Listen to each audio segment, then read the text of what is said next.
A paz do Senhor, meus irmãos, Bispo Robson do Nascimento. Eu quero gravar aqui este vídeo.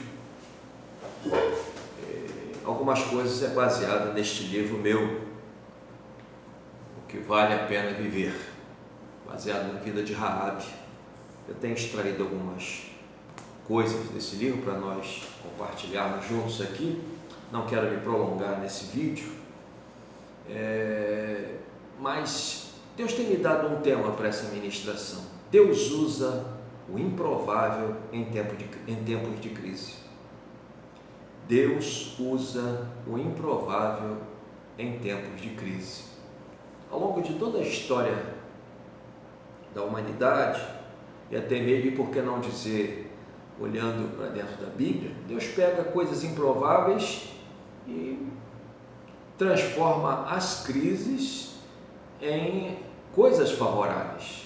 A gente tem visto aí, com o Covid-19, as pessoas orando mais, as pessoas se conscientizando que os dias escatológicos estão chegando, o final dos tempos já começaram a receber algum tipo de prenúncio, as famílias se mobilizando para fazerem seus cultos domésticos, os governantes fazendo uma introspecção, reconhecendo suas limitações. Há muitas coisas que aparentemente improváveis, mas que estão acontecendo de positivo dentro deste momento tão difícil da humanidade, e por que não dizer também da igreja, né? Temos essa responsabilidade, essa responsabilidade como igreja, de não nos omitirmos, né? E por isso temos nos manifestado de forma ordeira, de forma correta, orientado no nosso manual de regra e fé, que é a Bíblia. A gente não pode fazer nenhum tipo de exposição que não tenha uma orientação do Santo Espírito de Deus, né? Senão a gente vai se tornar mais um rebelde, né? Mais um agitador, como as pessoas falam. Então, o tema dessa minha mensagem é: Deus usa o improvável em tempo de crise. Eu quero me reportar ao capítulo 2 e 6 de Josué, onde tem a história de uma mulher chamada Raabe. Ela era uma meretriz, uma prostituta, mas que de forma improvável, né, ela entra na história de Israel de uma forma que só a habilidade de Deus para fazer tudo isso, né? E eu quero... Quais foram as coisas improváveis que aconteceram, nesse capítulo 2 e 6 de Josué com relação a Raabe? Quais? A primeira delas é que a casa de uma prostituta foi transformada em um quartel-general para os espias, né? Improvável. Quem é que pensaria que ali, naquele prostíbulo, havia um quartel-general? Havia a preparação militar para um ataque massivo àquela cidade, né? Então toda a estratégia militar foi desenvolvida ali na casa de Raabe. A Bíblia, falando sobre Sansão, sobre essa questão do improvável, no capítulo 15 de Juízes, verso 15, Sansão pega uma queixada fresca, né? Não era algo que estava sem a condição necessária. A Bíblia fala desse detalhe. Ele pega a queixada de jumento fresca, né? E com aquela queixada, transforma aquela queixada numa arma de guerra. E com isso ele abateu 1000 filisteus. Improvável, mas aconteceu, porque Deus encheu o coração de Sansão do seu espírito, e aquilo que parecia improvável aconteceu. Ele venceu aqueles inimigos com aquela queixada de jumento, né? Então uma casa de prostituição foi transformada em quartel-general dos espias. É a primeira coisa improvável que acontece aqui, mas quando é Deus que está agindo, as coisas dão certas e tomam o rumo que é necessário dentro do propósito de Deus, né, meus irmãos? Então, por isso a gente precisa sempre pensar que Deus, ele não tem os seus, ele não age por lógica. Ele quer que nós, para que nós o compreendamos e entendermos, Temos que pensar, agirmos pela fé. Uma segunda coisa improvável, a meretriz se tornou uma competente aliada. A segunda coisa que acontece aqui, uma mulher acostumada com a mentira, acostumada com a falsidade, com a traição, com a insensibilidade relacional, porque todos os homens que apareciam à vida dela era apenas um negócio, com certeza, isso faz parte da vida de uma meretriz, e ela se torna uma competente aliada. Tudo aqui, todas as orientações que os espias deram a ela, ela cumpriu. Ela tem iniciativa dentro da situação. Quando o rei daquela cidade mandou procurar na casa dela pelos espias, não, eles já foram. Escondeu os espias no seu eirado. Ela teve muita habilidade dentro de tudo aquilo, mostrando a sua competência e que ela verdadeiramente estava envolvida, incluída naquela situação, porque ela pensou na sua família. Amém, meus irmãos? Então, uma meretriz se tornou uma competente aliada.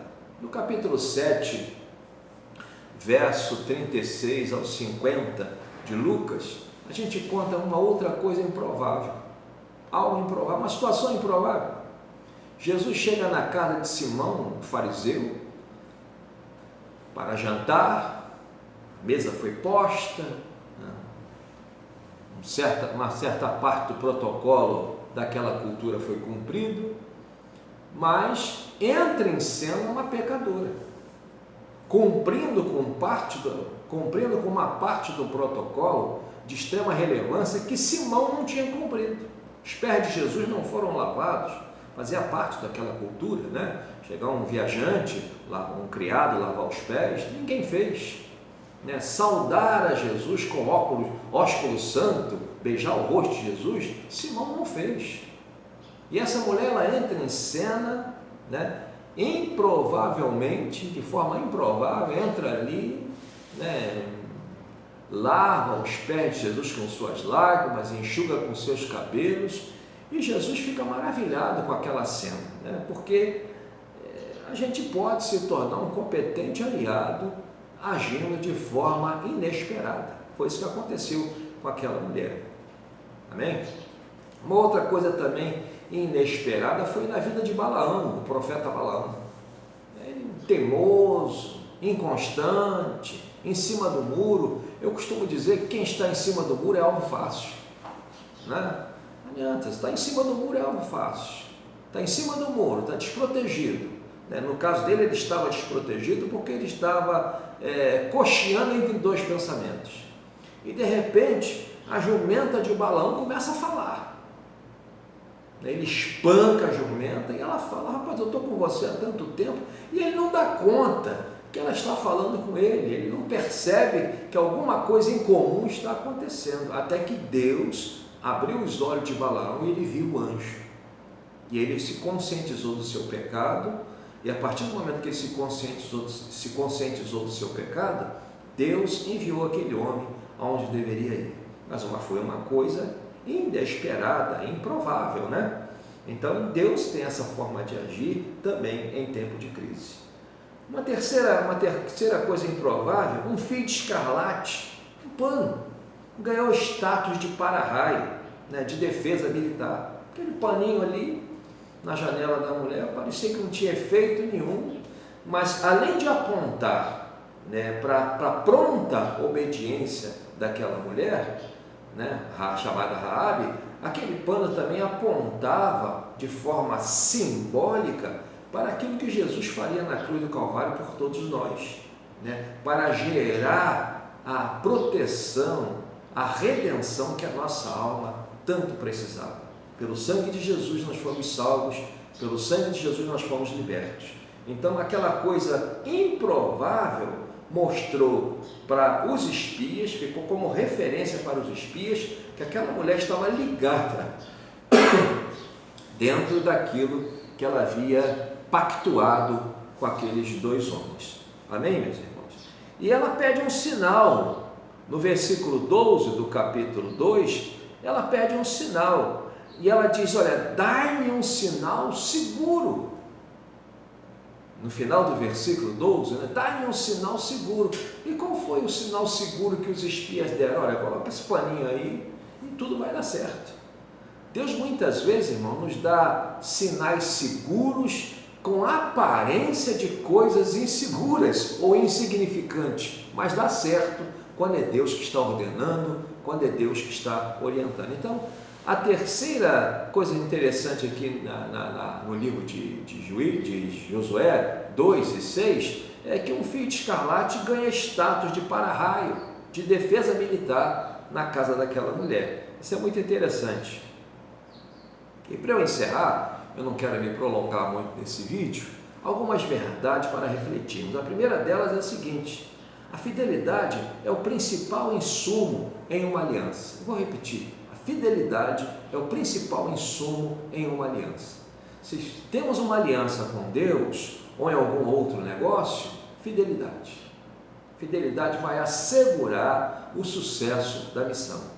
Hoje nós estamos vivendo esses dias tão trabalhosos, difíceis, né? Se nós usarmos a nossa fidelidade para orarmos a Deus, para buscarmos ao Senhor, para jejuarmos, para nos consagrarmos, para santificarmos os nossos corações, no final de tudo, pelo fato de termos essa fidelidade a Deus, nós sairemos com a nossa vitória. E qual é a vitória que nós estamos precisando agora? O fim do Covid-19, que ele suma da terra e que ele vá habitar aonde ele pertence, no inferno, em nome de Jesus. Então a fidelidade é o principal insumo em uma aliança.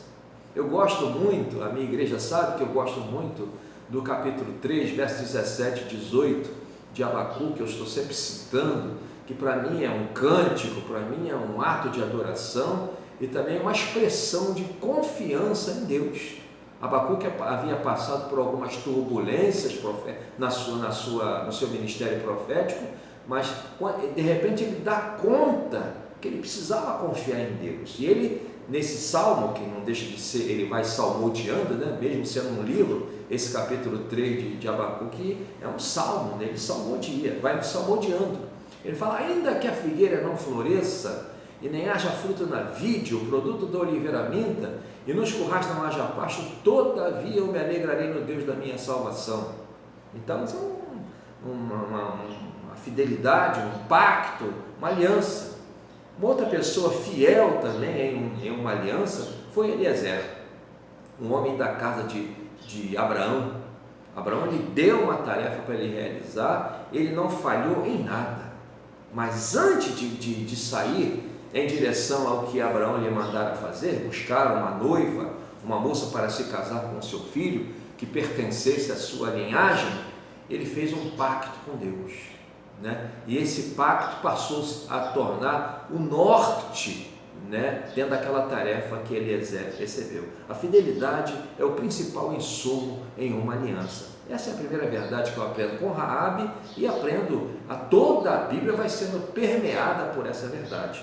Amém, meus irmãos? Em segundo lugar, a graça de Deus se manifesta onde quer e para quem quer. A graça de Deus se manifesta.